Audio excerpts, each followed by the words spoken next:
I'm Al McFarlane. Welcome to the conversation with Al McFarlane. Today is Tuesday, October 4th, 2022. I'm getting started a little bit late. Technology got the best of me, made the drive from across the table to this side very difficult, but I'm here. And I'm glad to be here. Glad to be here on KFAI. We have a community that connects us throughout Twin Cities and because of social media around the world as well. I want to pay special treat or acknowledgement, not treat, but acknowledgement to our partnership with the Black Press of America, Black Press USA, connecting this program, our social media, with Black newspapers, over 200 around the country and with people around the world, all focused on examining, analyzing policies, practices, opportunities to move the needle forward in the freedom, liberation, and development of our people. Well, today I want to begin, as always, by welcoming my writing colleague, Brenda Lyle-Gray. Brenda, how are you?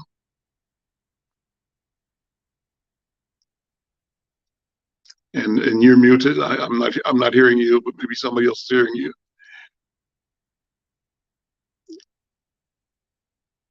So while you, yeah, there you go. Okay, thank you, Brenda.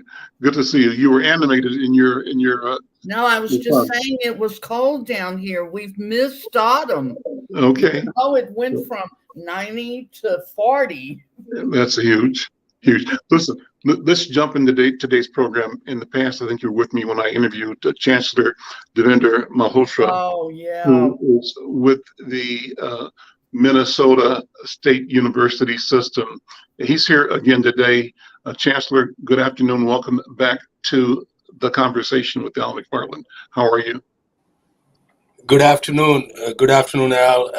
Sincerely appreciate this opportunity to have this conversation with you and your audience. So thank you for the opportunity. Well, thank you again, and it's good to see you again. I want to jump right in and just sort of ask you what's top of mind with you. What things are you thinking about daily, both for the people that you serve, the community that you serve, and for humanity? What gets you focused every morning on being yourself? Great question. So my answer is very simple. I and my colleagues, 14,000 of them, faculty and staff across 26 colleges and 7 universities, we work each and every day to rid higher education of its elitist and insular character. We have a system-wide unified goal we refer to as Equity 2030. Very simply put, what it states is that by the year 2030, in all of our colleges and universities, we'll close the educational equity gaps, both in access to higher education, as well as student success, by race and ethnicity, by socioeconomic status of family income, and by first-generation status. This is an ambitious goal, a staggering goal, but one which speaks to our student demographics and which speaks to our purpose. We are the largest and the most diverse education provider in the state of Minnesota. We have more students of Native origin and those from communities of color than all other higher education providers put together. Uh-huh. And so it is natural for us to focus on remediating the historic inequities in higher education as they relate to access and student success. And so this is what keeps us going. Our colleges and universities, our faculty staff, our presidents and campus leadership, and our leadership at the system level, we are all working together towards this goal. And the other element is that this is, again, we have started the process to get ready for our biennial budget request from the legislature for funds. And so these staggering goals of Equity 2030, providing Minnesota the talent and workforce it needs will require strategic investments in our higher education system. And so we are working together to put together a bold and an aggressive ask, and so that our colleges and universities are well resourced and prepared to provide the educational experience, exceptional educational experience our students need and deserve, and provide Minnesota the workforce and talent it needs. When we talked before, you were announcing the Equity 2030 as such, and it still remains obviously an ambitious program with ambitious goals. The daunting idea of closing equity gaps at all 26 of your colleges and 7 of your universities that make up the Minnesota state. So, where are you now on your path from that first announcement when we talked, a year and a half ago? Yes. So our colleges and universities are working really hard. And as you can well recognize, we are 26 colleges, 7 universities located in 47 different communities with 54 different campuses across the state. So we have 2-year colleges, we have universities, we have smaller institutions, larger institutions, rural institutions, urban institutions. So each college and university is working towards the goal of Equity 2030 in their own distinct way, aligned to their own history, context, and local needs. Mm-hmm. And so there is not one size that fits all. And what we are doing is we are making sure that we provide at the system level the needed support and facilitation to our colleges and universities. They are well positioned to do this work. For example, currently, when we look at the data, it shows that white students have a persistence and completion rate of about 74% compared to 66% for Black and African American students, a gap of about 8%. Mm-hmm. And we feel that we need to open the doors of hope and opportunity for all Minnesotans.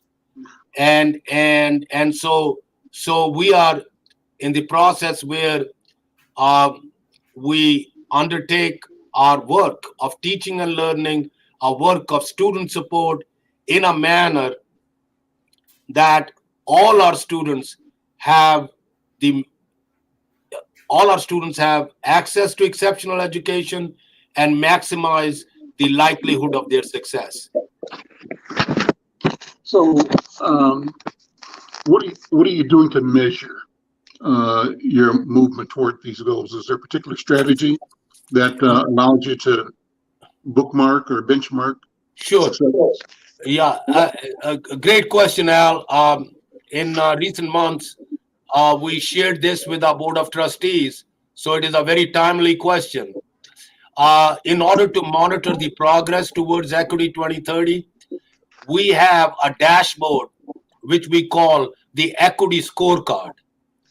The purpose of the Equity Scorecard is to track equity gaps and make sure that we also see trends where things are improving, where things are unchanging, and where things may actually be getting worse.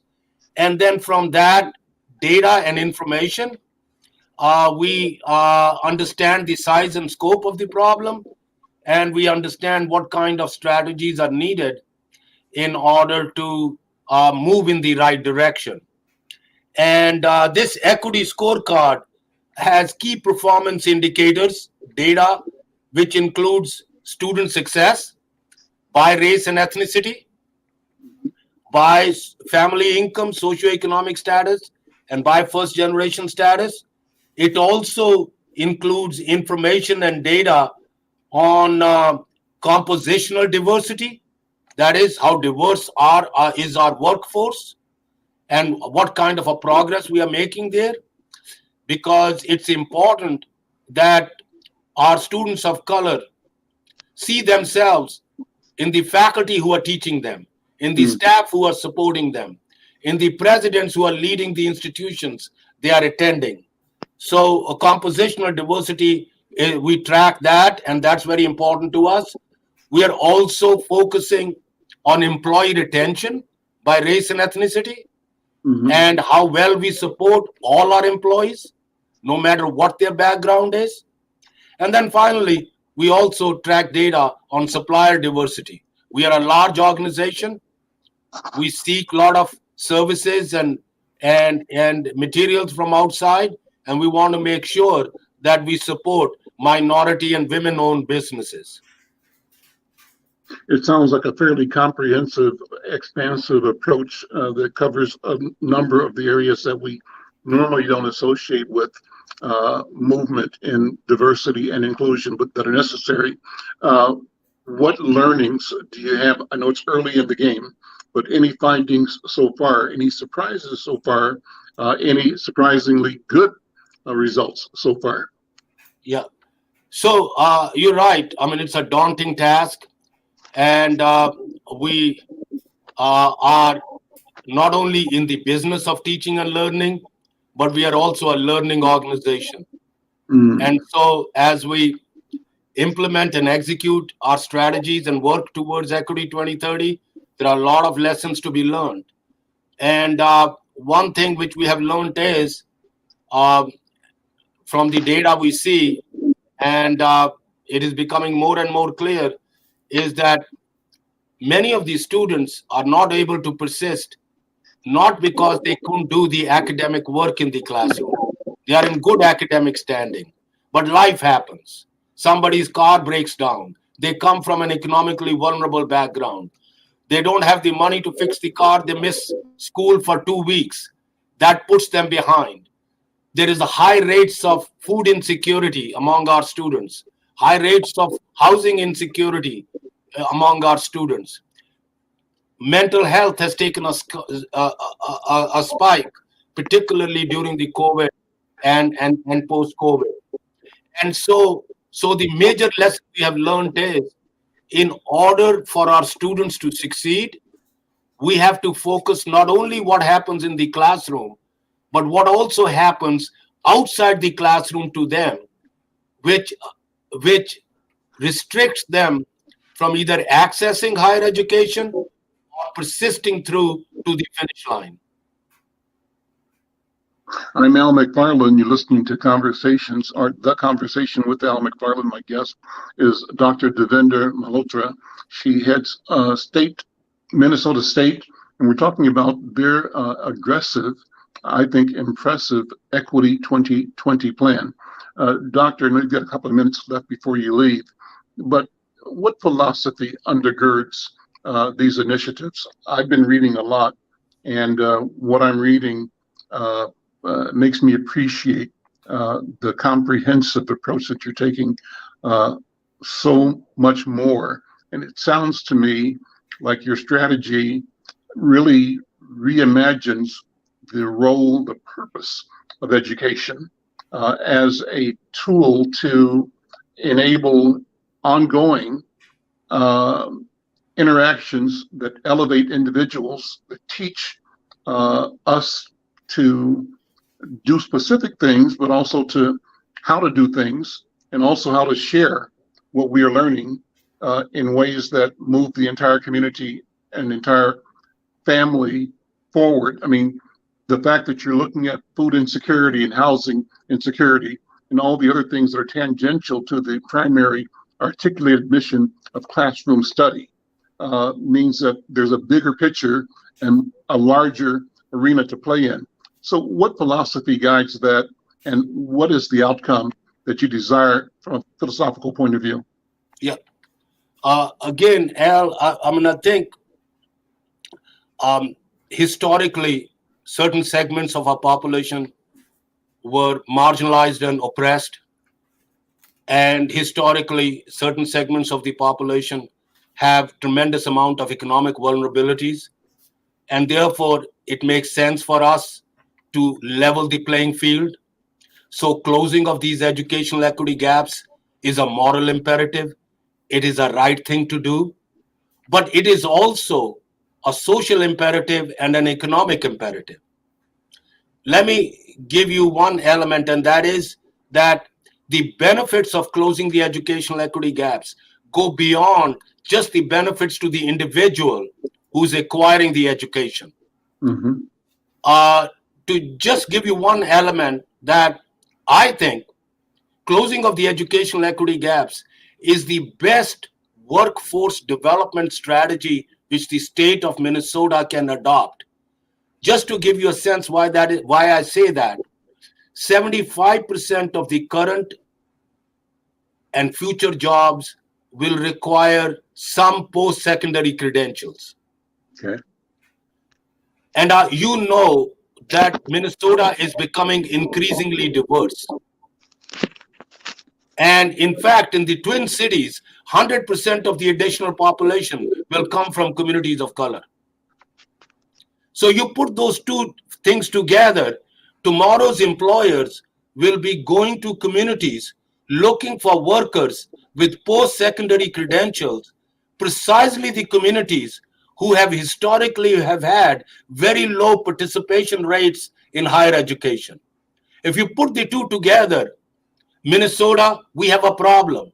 If you don't close the educational equity gap, you don't have the talent and the workforce you need for your continuing economic and social vitality. Again, closing of the educational equity gap is the best path to the American dream and to the expansion of the middle class. We often talk about that. Long gone are the days when somebody with just a high school education could get a $30 an hour job. Today, in order to get good paying jobs, you will require some post-secondary credentials. Finally, this also breaks the cycle of poverty. Let me give you an example. That the best predictor whether somebody will attend college or a post-secondary institution like a university, the best predictor is if one of the parents has a college credential. So when students go through that and they get the degree, what are we doing? We are ensuring that the future generations will also come to higher education institutions and will continue to on their path of middle class prosperity. So these are the underlying philosophical basis of pursuing so aggressively our goal of Equity 2030. I know you're a state leader, Dr.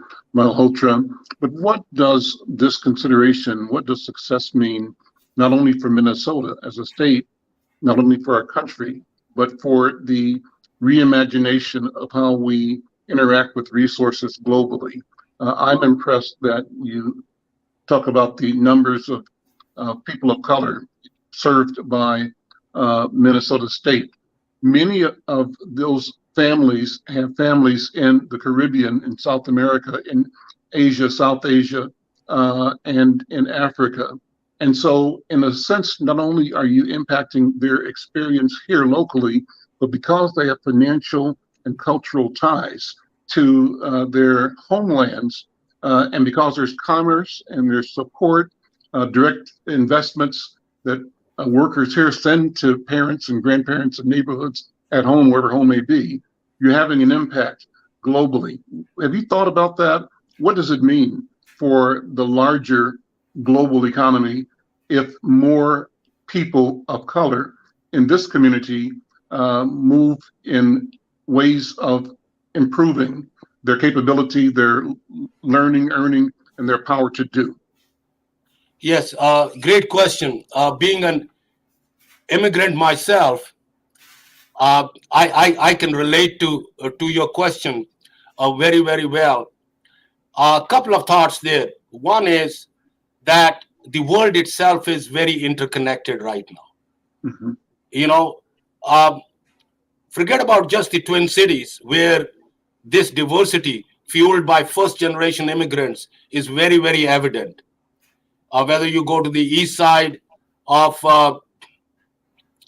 St. Paul or whether you go to Minneapolis, it is very evident. But it's also evident now in towns like St. Cloud, in towns like Worthington. In Worthington, I was told that in Worthington High School District, there are 50 different languages spoken now. Mhm. And so we don't have to go somewhere else to see the world. We don't have to travel to see the world. The world is here. In fact, now more and more we in academics use the term glocal, which means that global is now local. Mhm. And therefore, having a better understanding and recognizing that our futures are tied together. They are tied together as communities which may be apart geographically in different continents, yet they are tied together, and that future is tied together. And we are tied together because we live and use the resources of the same planet. And so more equitable distribution of these resources, more equitable distribution of these opportunities is what will be beneficial for all of humanity, no matter where they live. No one region can prosper on its own without bringing along other regions too and having them be prosperous too. That is what interconnectedness and that is what globalization means today. And it doesn't mean continued extraction and exploitation, but it means partnership, I think. And That's right. That's yeah, right. Where listen, we value each other's dignity and humanity. Brenda, let's close. Dr. Malhotra has to leave. We're about 2 minutes over already, but any particular question before he leaves us, Brenda? I just wanted to ask the Chancellor, when you take into consideration the statistics of 10% of brown and Black children being proficient in math and 20% proficient in reading, what are the universities, what are you doing with your plethora of institutions as far as changing the training of teachers who are going into the schools? How are we going to boost teachers to help boost students in this zest for learning? Brenda, great question. And again, I think teaching and learning in the classroom, whether in universities and colleges or whether in E12 system, cannot be divorced from the cultural context within which that teaching and learning occurs. So our colleges of education, which prepare teachers, they are also focused on making those teachers well versed in culturally competent strategies of teaching and learning, in creating pedagogy and curriculum which is culturally responsive. And more importantly, in many of the instances, we recognize that in our teaching, our teachers are not a very diverse populated group, and so many of our colleges and universities are working on programs which prepare teachers of color, because we think it is important to put more and more teachers of color in these classrooms if we have to see the kind of success rates we want to see. That's For good to example, hear. Metropolitan State University has a whole College of Urban Education. In Normandale College, within the Twin Cities, Normandale College has a program which identifies individuals from the African American community, which is referred to as Black Men Teach, who are interested in teaching, and then preparing them in a manner so they are ready to go to get their teaching degree and teaching certificate and go into the classroom. Good to hear, Chancellor. Thank you for explaining that, because we're really concerned about the training and 87% of teachers being white, teaching 50% students Black and brown. That's right. And we take this obligation very, very seriously, Brenda, because close to 50% of the teachers in the state of Minnesota come from our colleges and universities. Great to hear. And good seeing you, Chancellor.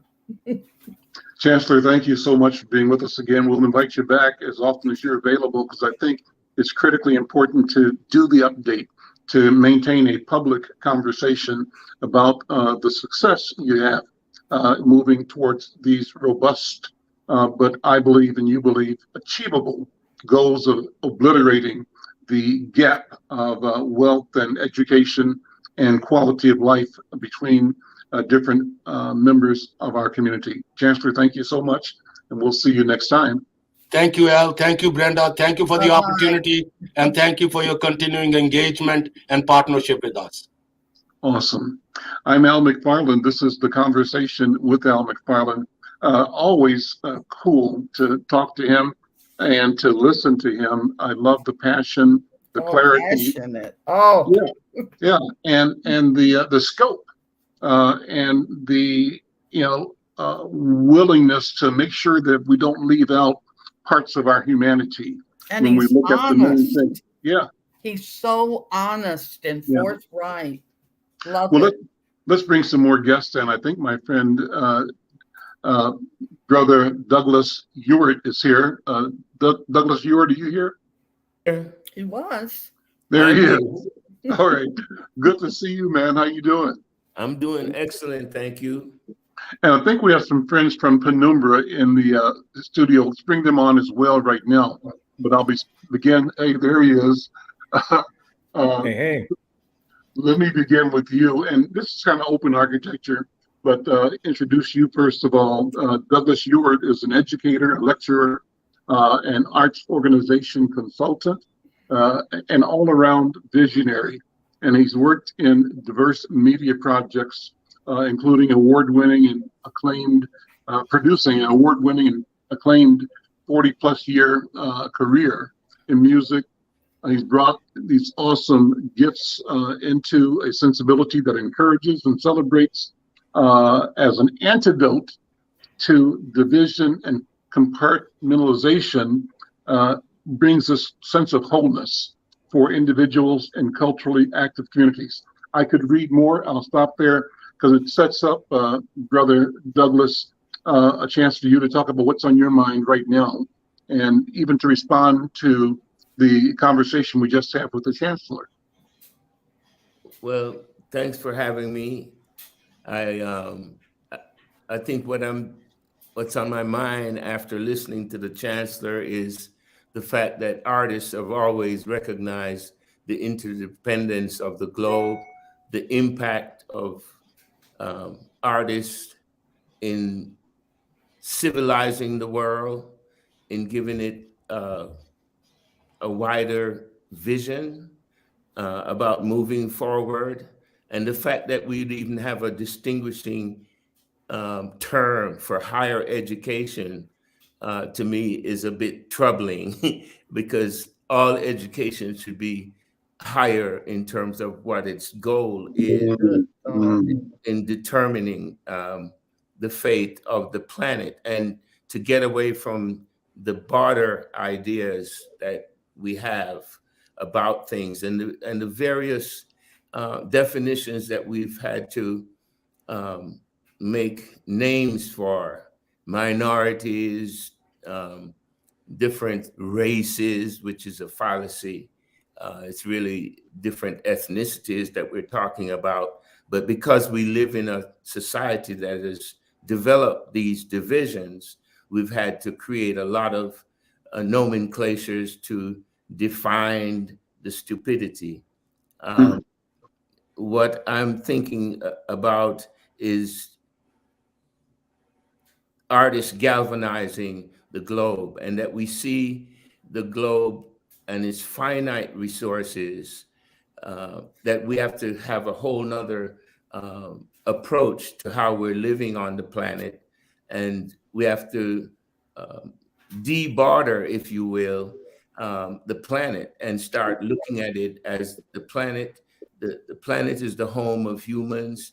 The planet is one country, and mankind is citizens, as Baha'u'llah of the Baha'i faith said, and other philosophers and teachers have recognized that for a long time. And so if we approached it in that manner, we could get rid of a lot of the waste that we have in terms of militarization, the enormous quantities of resources, monies that are diverted from making life more livable and palatable for humans all over the world. We could really solve everything if we just got rid of the militarization all over. And you look at the destructiveness and the culture that it also has produced, where everybody is, aiming to have a gun, a more powerful gun, and the kind of aggression that we feel, and the kind of notion that everybody has to have a little army or an arsenal of their own to protect themselves. And we realize that that is a very limited idea, and it really, in a great sense, doesn't prepare us. If we made things better in terms of the basic needs of all humanity, we wouldn't have a lot of the issues that we have, the mental issues, the health issues that's brought on by stress and what I would say, enfranchisement. If we took a whole nother look at things, we would be in a different place altogether. And that's what we're going to have to do, or else, there's always this thought about destroying the world. We can't destroy the world. We can destroy the world for humans to habitate, but we don't have the power to destroy the planet, even with all the atomic weapons that we have, but we can make it inhospitable for human habitation.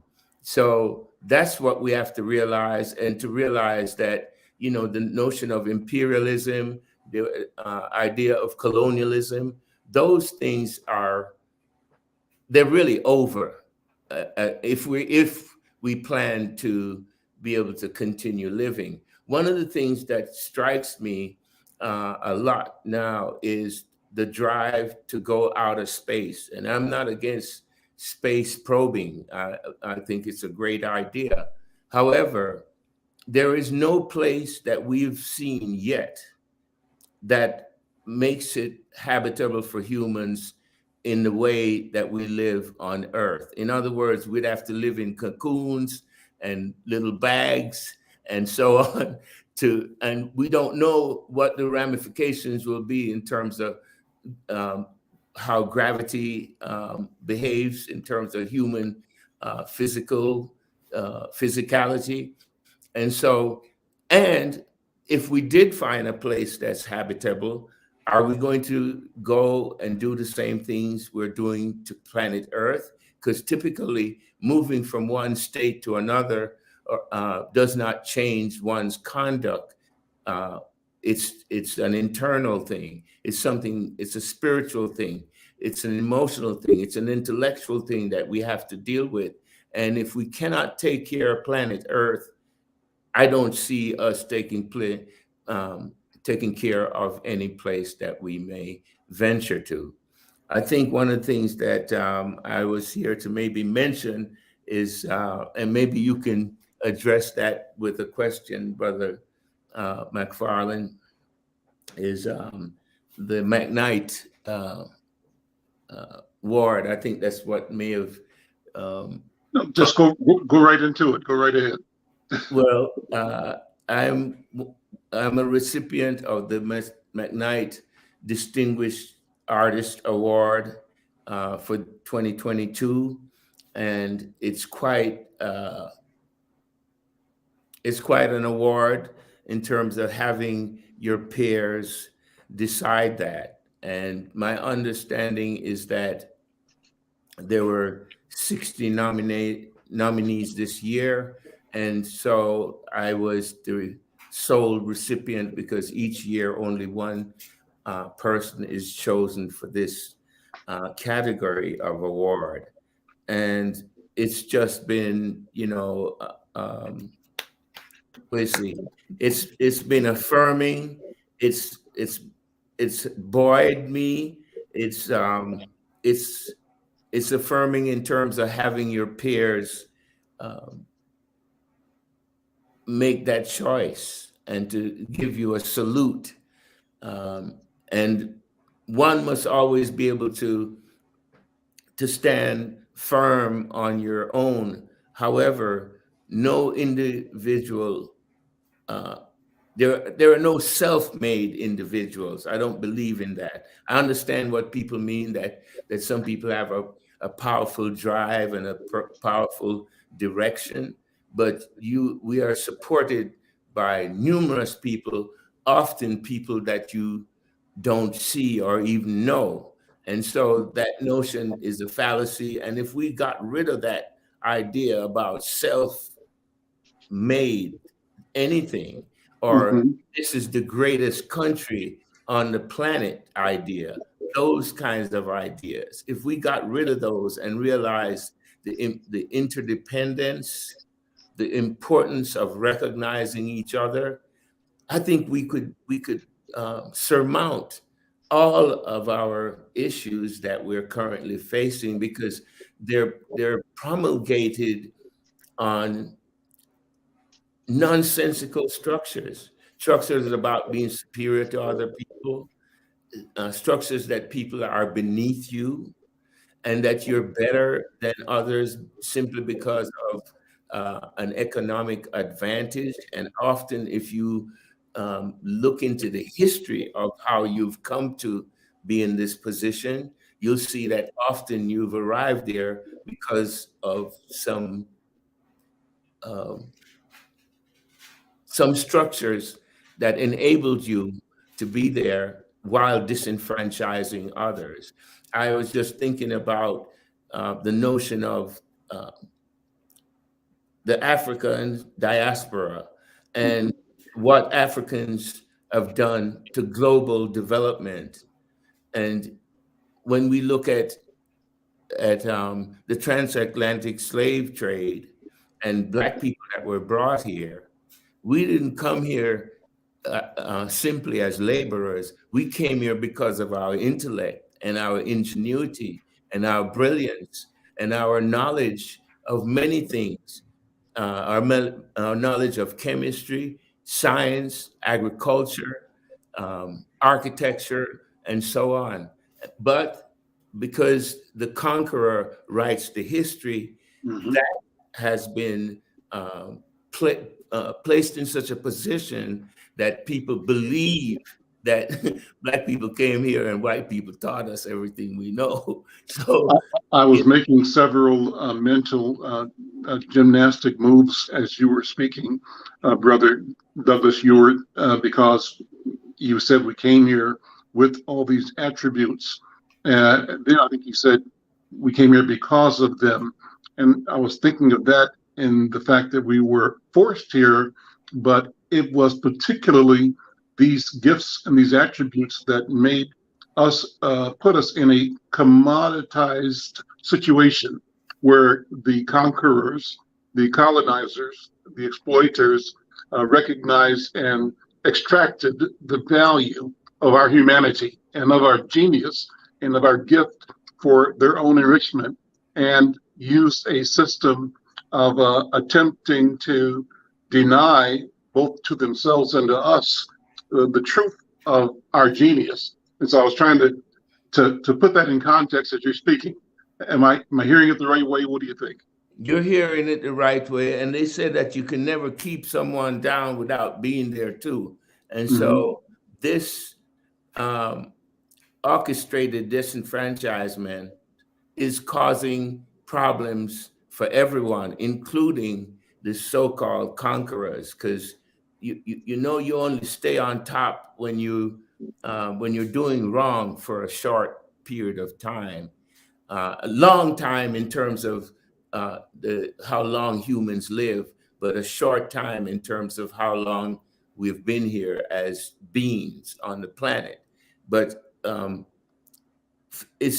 sooner that we recognize the issues and the misinformation that has been codified and constantly fed to people, and therefore ignorance is accepted as fact. And so that's a major issue. When I heard about education, I think the other thing that we have to separate is schooling and education are two very different things, and people can go to a lot of school and not be educated, and we have a lot of that. Education is a whole nother kind of thing about the acquisition of knowledge, and not just the acquisition, but its application. And so we often conflate going to school and being education, and education.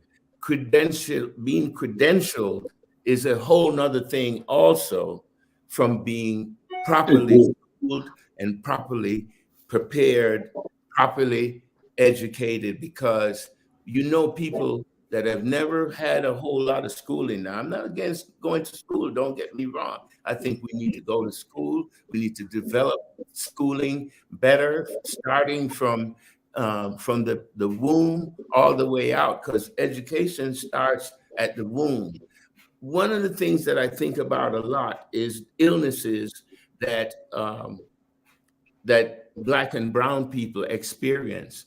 And I believe, and I think this is scientifically also based, is that if you have generations of people that have been malnourished, people that have experienced trauma for generation after generation, naturally you become more vulnerable to many illnesses, because you're talking about being malnourished and then another generation having children. And so this becomes an aspect of your genes. And so when we look at these things, we have to look at the foundation of it. And one thing that I'm thinking about also that we just dealt with, and I wrote something about it and people became quite incensed about it, was the British royalty and their complicity in slavery and in murderous campaigns regarding Africa, India, we can name almost every place on the planet, including Europe itself, that this has occurred. And so when you look at the pageantry and the amount of money that was spent based on the Queen's funeral, and this is not an exceptional person, not in my estimation. When you look at somebody like Fannie Lou Hamer, Dolores Huerta, you look at Martin King, this is not somebody that's made that kind of contribution to humanity. And you think about the millions that were spent on this for people, that are suffering from Stockholm Syndrome. Because if you celebrate this, there's something wrong with your understanding of the history and what has been perpetuated by what's called the royal family. And that all of Europe, when you look at it, you're talking about a family structure that these people have maintained this. And how did they acquire this wealth? It wasn't from working. And so when you look at this, you're talking about theft and people celebrating people that have been what I call theft and murder. But Dave, let me bring one more voice in. What's going to happen is that we hand off the program back to the station at about 1 minute or 2 minutes before the top of the hour. But I want to keep this conversation going, so we'll continue on mine. Before I do, want to bring in Chris Berry, because Chris, this conversation aligns perfectly with your work at Penumbra Theater. Right now, Penumbra is launching a program called Weathering, right? Yep. Is that the right one? Yeah. And yes, if I'm reading it properly, it says, what happens when a circle of women surrounds a couple experiencing excruciating loss. Can the wound ever close? And this book, or the author's Rivers' first commission for Penumbra stage, reflects the pain of generations. That's what caught my eye. The pain of generations of Black women in the story of deliverance from grief. Good afternoon, Brother Chris. Talk about what's happening at Penumbra and weave this story into the flow of this conversation. And as I said, we'll go right up to about 1:58. We'll hand it off back to the station. And then you and me and Douglas, Ewart, and Brenda keep talking, because I think we got a lot to talk about. Absolutely. Thank you again for having me. And it's an absolute honor and pleasure to be talking about weathering. Subject matter being so timely, sadly, but in regards to the entire discussion that I've heard, the intentionality of the production of Black theater, one, spans 46 years here at Penumbra, but over 200 years on the soil in America. So when we think about the work that Harrison David Rivers has written and directed by Colette Robert, I think about not necessarily resiliency, but maternal health, midwifery, doulas, and the power in collective care, and how when community comes together, the process of healing that can happen. And I think that's happening on stage, where it's healing centered, not trauma centered. So we're talking about how we move through this and how we move through this with community. One of the things I love about this piece is that it's programmed and produced during Emotional Wellness Month, which is October, and on October 15th is Pregnancy and Infant Loss and Remembrance Day. So all of these weaving subject matters that are happening along with what's happening on stage, I think goes hand in hand with that kind of intentional programming and the kind of writing that has happened, that will happen on the stage here at Penumbra. Talk about when and how long the show is going to be running, and what people Absolutely. need to do to get tickets and be supportive of Penumbra. Talk about Penumbra. It's a stellar, almost one of a kind, presently, institutions in the country. Absolutely. So we run from October 13th to November 6th, and we have previews on the 11th and 12th. All the information can be found at the website. That's penumbra.org. And then you can find ticket sales, and you can buy tickets right on the website, and come see the show. The history of this organization spans 46 years, and we're thinking about the continuum of Black theater within the United States of America. And you can't talk about American theater, you can't talk about Black theater history without mentioning Penumbra in regards to the generation of new work, in regards to the intentional storytelling and the excellence and quality that's happened on this stage, and the authors and actors that transcend the Twin Cities and nationally and internationally. They get their start here in the Twin Cities at Penumbra. So it's just an honor to have joined the senior leadership team and continue the legacy that starts and sits here on this really, really sacred ground.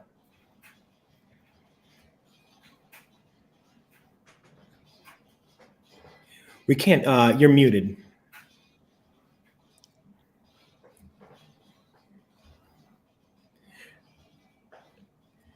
You're muted, Al. Al.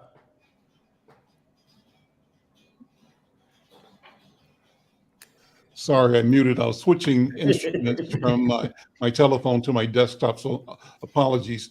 But Douglas, I said jump in the conversation. And David Rapp, thank you for your comment. He's monitoring on Facebook, I think. He says community heals.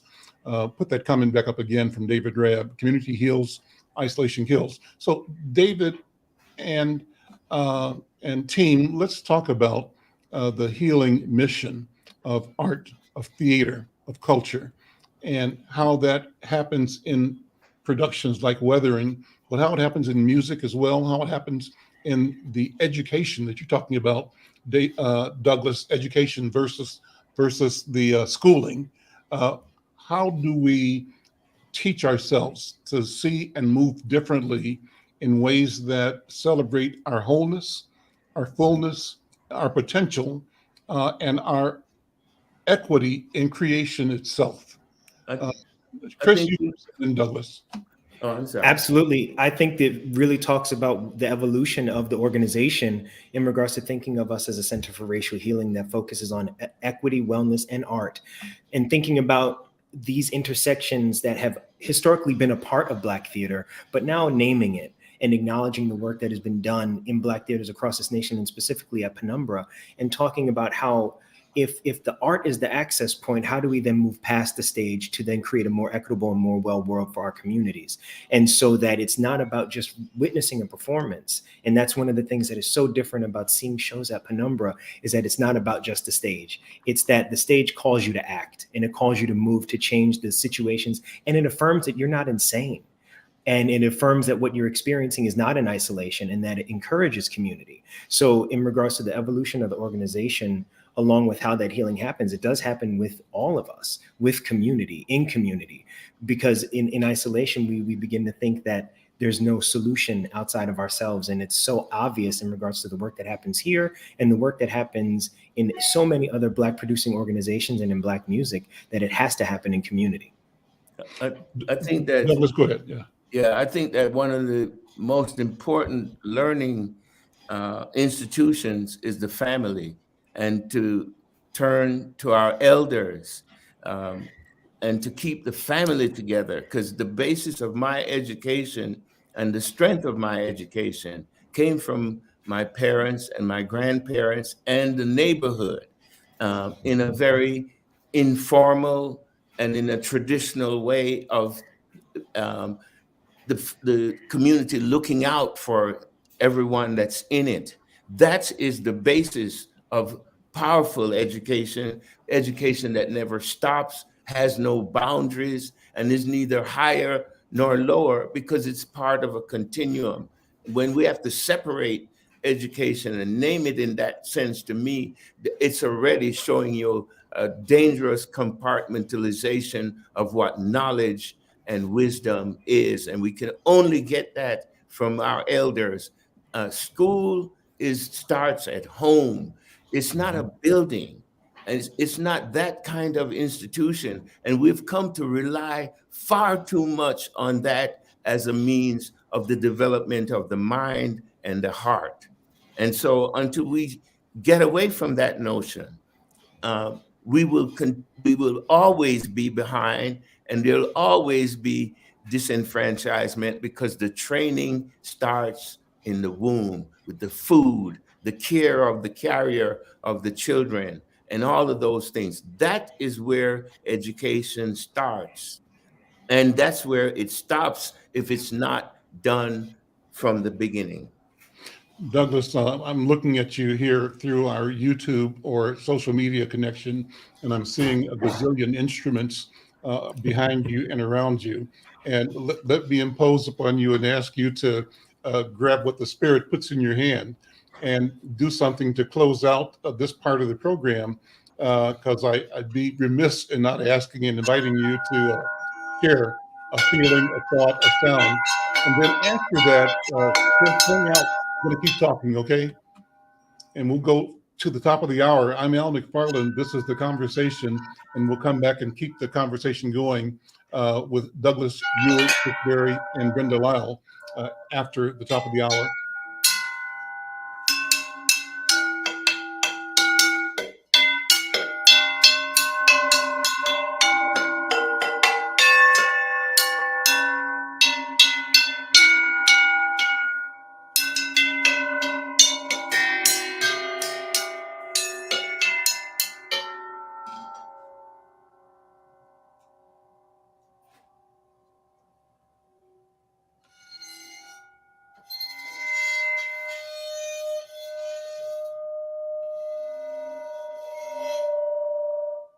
We're listening to the George Floyd Bunch Staff and another instrument that I call plowshares, which are made from, I think they're 90 millimeter gun shells.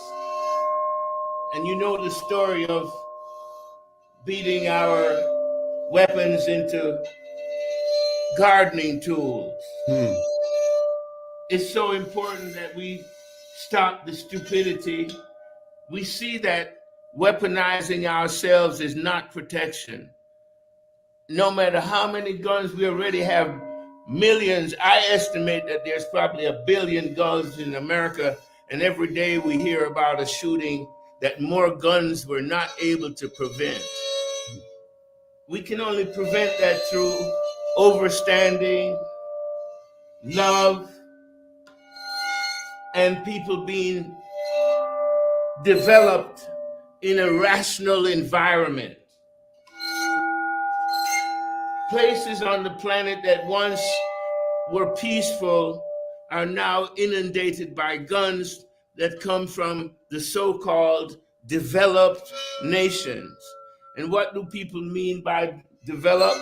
I don't know. I'm not from a developing nation. We did not create Agent Orange or the atomic bomb. So that there are different forms of underdevelopment that is proffered as development. Those are not developments, and we have to stop using that kind of thing to define one place or places on the planet, because often some of the most advanced ideas that these places have came from places that are called underdeveloped. There is no such place as the third world. The third world is a condition that is developed based on orchestrated underdevelopment, systemic underdevelopment, and it occurs in the so-called most developed areas of the world. That's why you can see it has nothing to do with geography.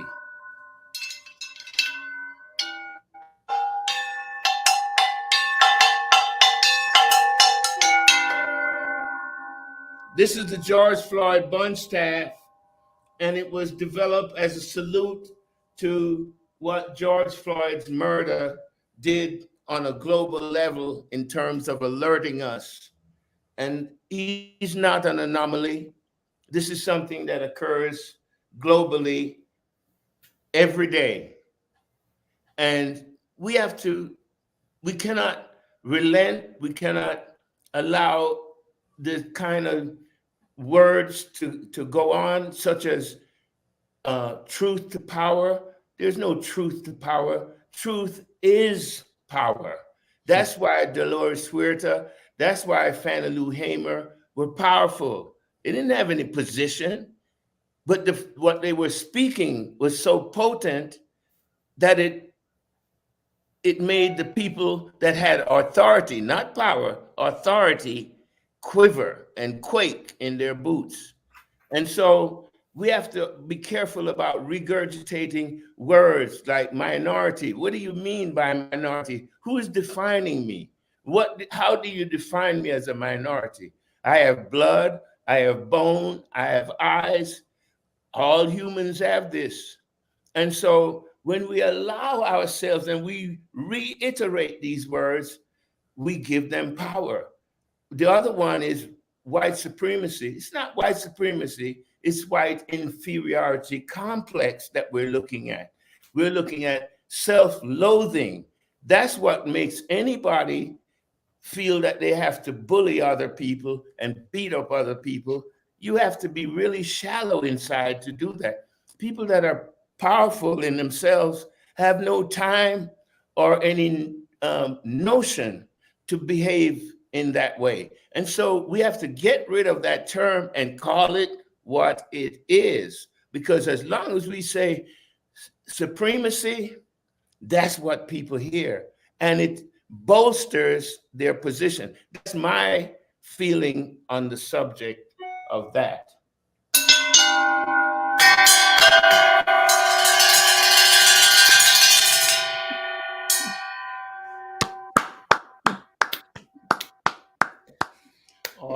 Awesome.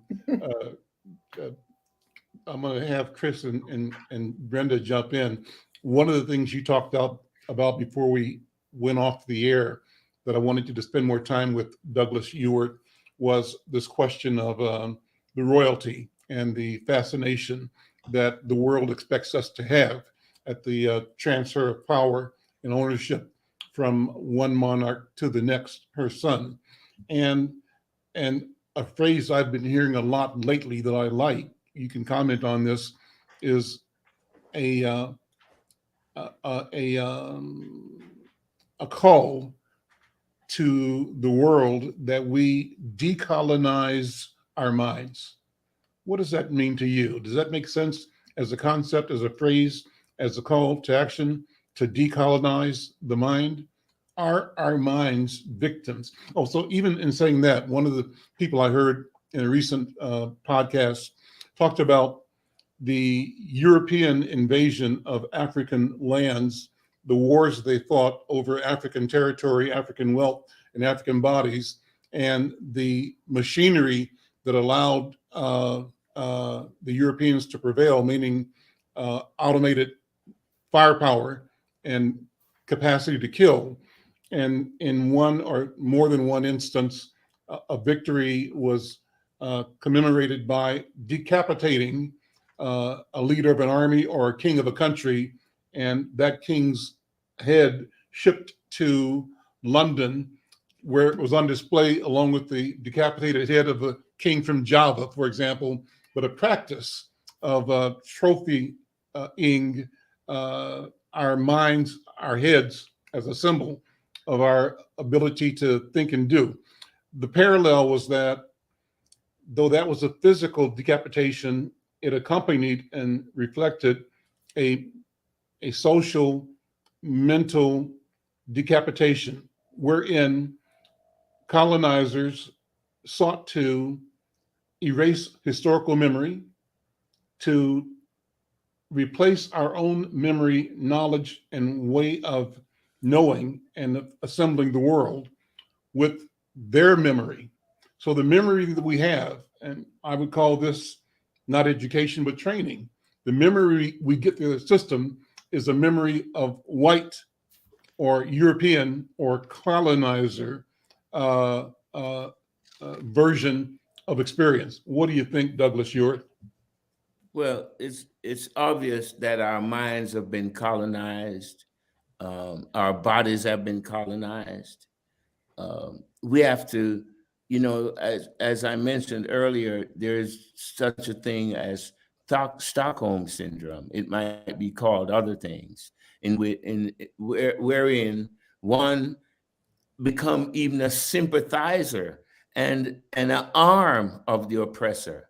I mean, we have experienced that, and we experienced it beginning in Africa, where people helped to sell us. And that's one part that we often don't address. There was complicity why we were able to be overtaken to begin with. But what has happened now is we've become the columns in the colonization of ourselves. We've bowed to this idea that Europeans are superior to us. I'm not saying all of us, but too many of us. And the system bolsters this. And the system makes you have doubts about your ability. And part of it is who wrote, as I mentioned earlier, who writes the history. And if you're reading and you're going to the schools where you're being inundated with this misinformation for generations, so much so that there are people that are talking to me sometimes, they're asking me, did I watch the royal wedding? As though it was something that I should have clamored to do.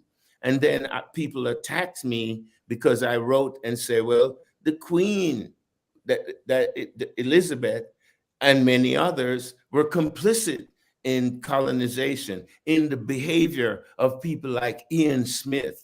Many of you might not know him, but you need to read. That's the other issue that we need to do, and to read lots of things like J.A. Rogers and so on, the historians that come from our point of view and our reality.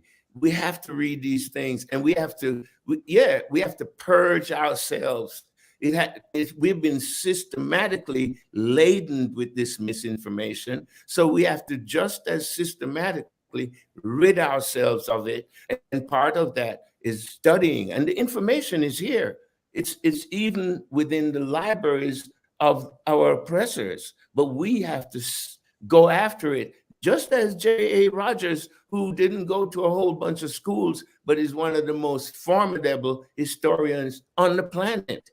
And so we get to see that education is something you can acquire outside of the boundaries of the class or of the so-called big schools. Because when we look at their conduct, they still are part of the colonization, not only of the mind, but of our neighborhoods. They take over neighborhoods. They help to run people out of their homes based on eminent domain, I call it. They call it eminent domain. I'm recalling it eminent domain because it's poisonous to culture. It's poisonous to us as a people and to poor people. That Rondo is a perfect example of what eminent domain can do to a neighborhood and for generations to come. And so, yes, we have to decolonize our minds. And what do we mean by that? And not just our minds, but the minds of the people that are affected outside of our ethnicity, because we're looking really at the effects. The ramifications are just as debilitating for the oppressor as it is for the oppressed. Maybe not on the same level, in the same ways, but it is debilitating to the whole society. And what we're experiencing now is dreadful. Every day we hear of some extrajudicial murder of Black people and brown people by the so-called law enforcement. Well, the name itself tells you a lot, law enforcement. And remember, police force was not developed to protect poor people. It was developed to protect landed gentry. And so if we get that straight, there might be a few cultures in which that might be true. But in the culture in which we live, it's about protecting property and money.